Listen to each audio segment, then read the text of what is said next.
আয়োজনে আজকে নির্বাচনী জনসভার সম্মানিত সভাপতি, সভা মঞ্চে বসা ভাই আপনাকে রিকোয়েস্ট করতেছি, সম্মানিত নেতৃবৃন্দ, এই যে ভাই রিকোয়েস্ট করতেছেন, সদস্যবৃন্দ, বসেন না কেন ভাই, বীর মুক্তিযোদ্ধাবৃন্দ, 24-এর লড়াকু যোদ্ধাবৃন্দ, প্রিয় কিশোরগঞ্জবাসী,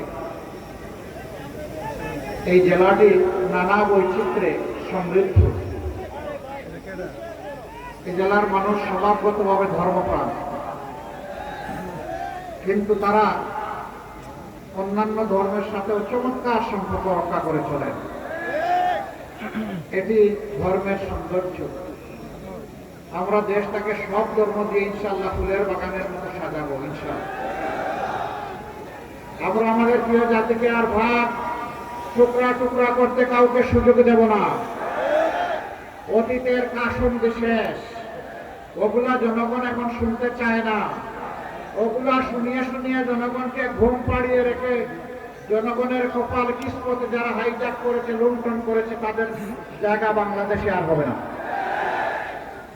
24-এর যুব সমাজ অতীতের পচা রাজনীতির অনুশীলন করার জন্য তারা বুক চিতিয়ে লড়াই করে নাই, তারা পরিবর্তন চেয়েছে। 13 তারিখ থেকে বাংলাদেশে সেই পরিবর্তনের সূচনা হবে ইনশাআল্লাহ। প্রিয় কিশোরগঞ্জবাসী, এটি আলিম উলামা, মুক্তিযোদ্ধা, দেশের বিশিষ্ট নাগরিক, অত্যন্ত ঐতিহ্য সমৃদ্ধ একটি এলাকা। যে এলাকার মানুষ কঠোর পরিশ্রমী, শিক্ষিত, জ্ঞানী, দেশপ্রেমিক, সেই এলাকায় দাঁড়িয়ে আমি কথা বলছি। এই এলাকাটা সমতলার হাওরের এক মহামিলন।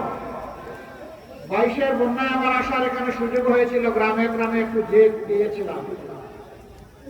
এখানকার যোগাযোগ ব্যবস্থা বিভিন্ন দিক থেকে খুবই ঝুঁকিপূর্ণ, কিন্তু বছরের পর বছর এখানকার লোকেরাই বাংলাদেশের প্রশাসনের, সরকারের শীর্ষ পদ তারা অলঙ্কৃত করেছে। শীর্ষ পদ অলঙ্কৃত করার পরে তারা কি দিয়েছেন, কিশোরগঞ্জবাসী কি পেয়েছে, আমি এই ব্যাপারে কিছু বলতে চাই না, এর সাথে আপনারা। এখানে বাংলাদেশ জামাতে ইসলামের কিশোরগঞ্জ জেলা শাখার সম্মানিত আমির অধ্যাপক রমজান আলী সাহেব জনগণের পক্ষ থেকে বাস্তব কিছু দাবির কথা তিনি তুলে ধরেছেন।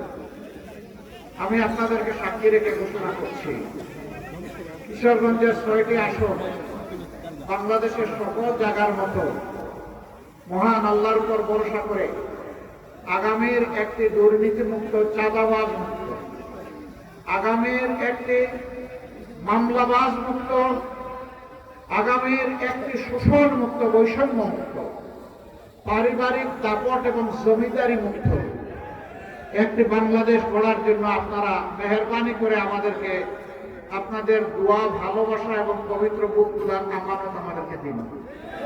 আমরা কথা দিচ্ছি, আমরা ইনশাআল্লাহ ইনসাফের ভিত্তিতে আমাদের সমস্ত শক্তি দিয়ে আপনাদের রাস্তার প্রতিদান দেব ইনশাআল্লাহ। প্রিয় কিশোরগঞ্জবাসী, জুলাই যোদ্ধারা যখন রাস্তায় নেমেছিল, তখন যেমন আমাদের ছেলেরা যুদ্ধ করেছে, লড়াই করেছে, আমাদের মেয়েরাও লড়াই করেছে। এই দেশে আমাদের ছেলে মেয়েদের, মা বোনদের, আবাল বৃদ্ধ বনিতা, সাধারণ মানুষের কোনো নিরাপত্তা নেই। আগে তো আমার নিরাপত্তা, তারপরে আমার উন্নতি, দুটাই আমার দরকার, কোনোটাই আমাদের নাই। বিপুল সংখ্যক যুবক তারা জবলেস, তারা বেকার, তারা রাস্তায় নেমে বলে না যে আমাদেরকে বেকার ভাতা দেয়। তারা সেদিন বলেছিল উই ওয়ান্ট জাস্টিস। আমরা চাই আমাদের মেধার উপর সুবিচার করা হোক।